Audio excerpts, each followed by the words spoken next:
Friends, welcome back to my channel. আশা করি সবাই তোমরা ভালো আছো। সকালবেলায় 10:30 বাজে। একজন খেয়ে দিয়ে চলে গেছে, বাবাও খেয়ে গেছে। সকালবেলা একটু আলুর দম করে দিলাম, রুটি দিয়ে বাবা খেয়ে গেল। আমি এখানে সকালবেলায় সয়াবিন আলুর রসা বেগুন ভাজা করলাম, খাওয়া হলো, খেয়ে গেল। আর ডিমের মামলেট আর এগুলো দিয়ে নিয়ে গেল। এখন আমার আর মার জন্য চা বসিয়েছি। মায়েদিকে ফোনে কথা বলছে।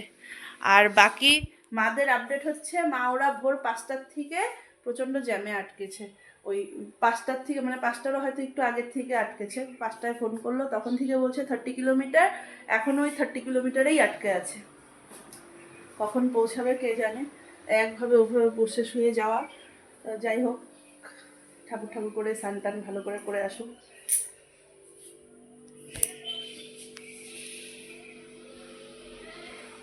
আমি সকালবেলায় ওই যে একবার ব্লগে এসে করছিলাম, তারপরে আর মোবাইল ধরার সময় পাইনি। কি হচ্ছে কি? হ্যাঁ, খাওয়া দাওয়া করে এসে আমরা আড্ডা মারছি আর গল্প করছি আর হচ্ছে টিভি দেখছি। মনীষা আজকে একটা নাচ দেখাবে। মনীষা গোলাপি শাড়ি, হ্যাঁ গোলাপি শাড়ি, হ্যাঁ মনীষা। গীতা তুই দেখাবি একটা। গীতা নাচতে পারে না, গীতা গান গাইতে পারে। তুই কিছুই পারিস না তো। কি নাচতে পারিস তুই?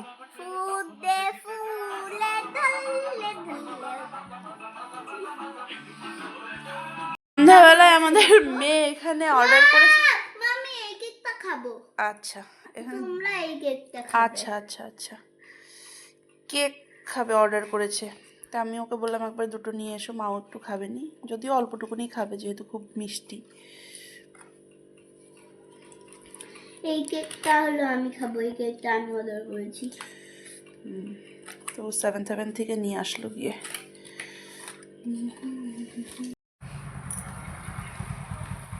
মা ওরা সুন্দরভাবে প্রয়াগরাজে পৌঁছে স্নানও হয়ে গেছে। এখন তো সবারই মনের মধ্যে ইসে হচ্ছে সবাই গেলেই পারতাম।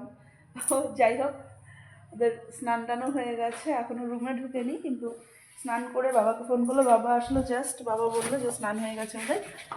আর কথা হয়নি এখনও ওদের সাথে আমার। পৌঁছানোর পরে কথা হয়েছিল, স্নানের পরে কথা হয়নি। এবার যাচ্ছি একটু বাজারে। মা ওরা তো কুম্ভে ওরা স্নান করলো, এটা আমি একটু ফটো পোস্ট করছি যে সুন্দরভাবে কাটিয়েছে। আর আমাদেরকে পাঠিয়েছে, আমরা দেখে ধন্য হলাম। কেননা কি বাচ্চা নিয়ে এত ভিড়, আর যা ভিড় দেখছো, এই ভিড়ের মধ্যে বাচ্চা নিয়ে যাওয়াটা সম্ভব ছিল না আমাদের জন্য। কি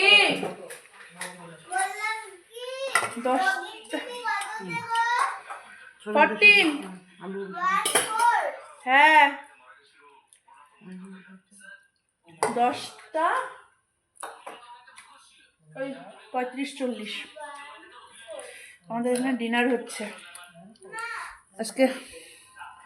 রুটি, বেগুন পোড়া, দুপুরবেলায় সয়াবিনের ঝোল করা হয়েছিল, আলু সয়াবিন, তরকারি ছিল, ডাল। বেগুন পোড়াটা, হ্যাঁ তরকারিও তো না। বেগুন পোড়াটা কিন্তু ভালো হয়েছে। বেগুন পোড়াটা পুরো ঝাল লবণ, বাবা ঝালে চটে গিয়ে শুয়ে পড়ছে। হ্যাঁ,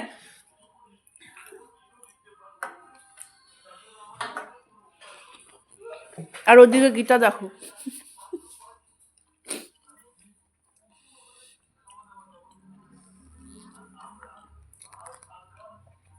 বাবা আজকে চিকেন কষা নিয়ে এসেছিল বাতাবাড়ি থেকে, তো গীতা দাদা চিকেন কষা দিয়ে খাচ্ছে এই নিচে।